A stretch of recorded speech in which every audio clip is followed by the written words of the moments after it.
વિદ્યાર્થી મિત્રો અને વાલીશ્રી, આજના સમયની અંદર દરેક વાલી અને વિદ્યાર્થી માટેનો એક પ્રશ્ન હોય તો બાળકને મોબાઈલ અંગેનું જે વ્યસન થયું છે, આ મોબાઈલના વ્યસનને દૂર કરવા માટે અવનવા પ્રયોગો વાલી પણ કરતા હોય, પરંતુ વિદ્યાર્થીના માનસપટ ઉપર મોબાઈલની એટલી અસરો થઈ છે, જેને દૂર કરવા માટે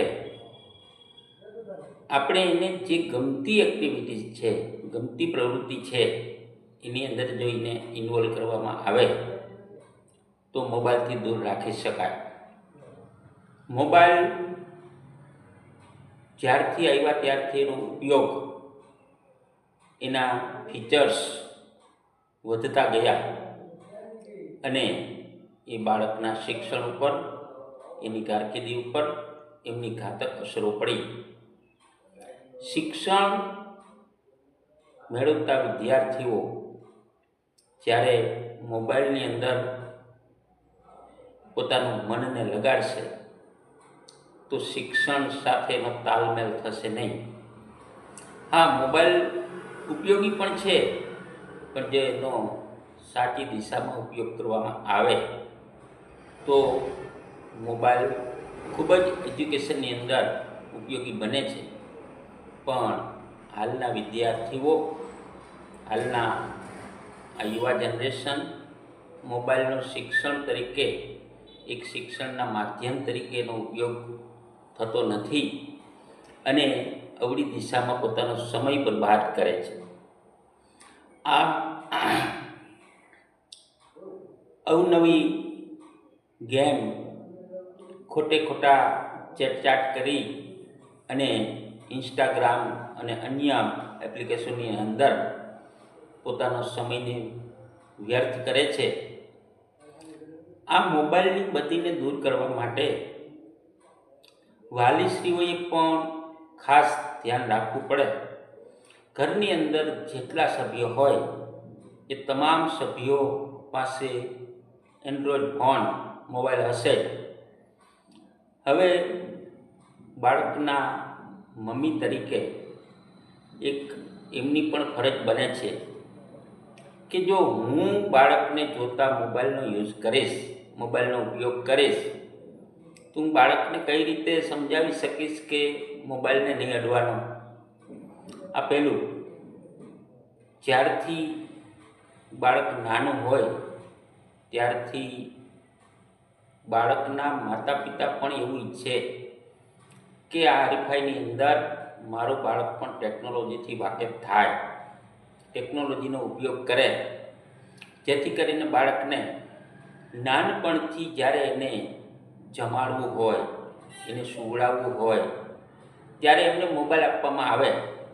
કોઈ પણ કામ કરવું હોય તો પણ એને મોબાઈલની અંદર અવનવા કાર્ટૂન, સિરિયલો શરૂ કરી દેવામાં આવે. બાળકે જોશે અને એટલું એની અંદર મંત્રમુગ્ધ બની જશે કે એને આજુબાજુની અંદર શું થાય છે એ પણ ખબર નહીં હોય.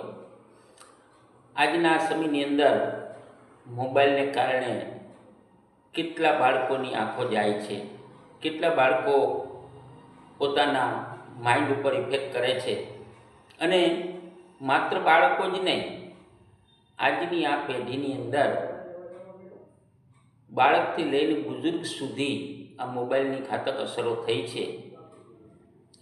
માઇક્રોસોફ્ટના સ્થાપક બિલ ગેટ્સ, એક વખત એણે હમણાં લેખ આપેલો કે મારે 3 સંતાનો છે, હું એમને સારામાં સારો ફોન લઈ આપું એવી મારી કેપેસિટી છે, છતાં પણ મેં મારા 3 બાળકોને 15-16 વર્ષ સુધી કોઈ પણ જાતનો મોબાઈલ એમને આપ્યો નથી.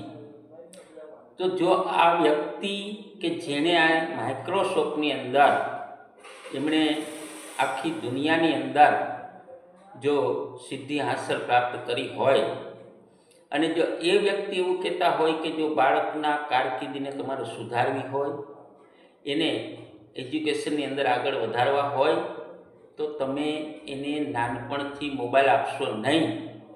જો આ વ્યક્તિ ખુદ એવી આપણને સલાહ આપતા હોય તો આપણા માટે તો એક ગંભીર બાબત બને છે કે આપણે જાણીબૂજીને આવી ભૂલો કરીએ છીએ.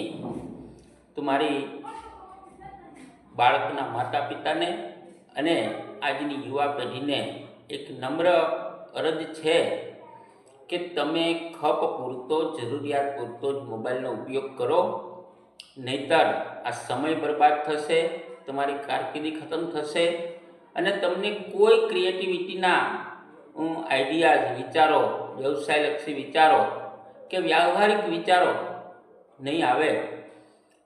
આજના સમયની અંદર લાગણીઓ મરી પરવાળી, એનું કારણ એક જ છે, મોબાઈલને કારણે, ટેકનોલોજીને કારણે આપણી જે માનવતાની લાગણીઓ હતી એ પણ ખતમ થઈ છે. તો આ મોબાઈલની આપણે અસરોને જાણીએ છીએ, છતાં જાણીબૂજીને આપણે કૂવાની અંદર પડીએ એ પરિસ્થિતિ ઊભી કરીએ છીએ. તો મારી તમામ વાલી વિદ્યાર્થીઓને, યુવા વર્ગને એક વિનંતી છે કે તમે મોબાઈલનો બને તેટલો ઓછો ઉપયોગ કરો. આ ઉપયોગ કરો તો એનો સાચી દિશામાં કરો, જેથી કરીને તમે કંઈક નવું જાણી શકો. દેશ દુનિયા અંગેની ખબરો, તમારા સામાજિકતાની ખબરો, અને આ બધું તમે જાણો, શીખો તો મોબાઈલની અંદર તમામ વસ્તુ તમે જે ગૂગલને કહેશો એ તમને આપશે. પરંતુ તમે જે વસ્તુ તમારા જીવનમાં ઉપયોગી છે, તમારા જીવનને સાર્થક બનાવે છે, એવી વસ્તુનો ઉપયોગ કરો તો તમારા માટે એ સાચે જ મોબાઈલ એક મિત્ર બને છે. પરંતુ આપણે એ દિશામાં વળીએ અને આપણા જીવનને, આપણી કારકિર્દીને એક સાચી દિશાની અંદર લઈ જઈએ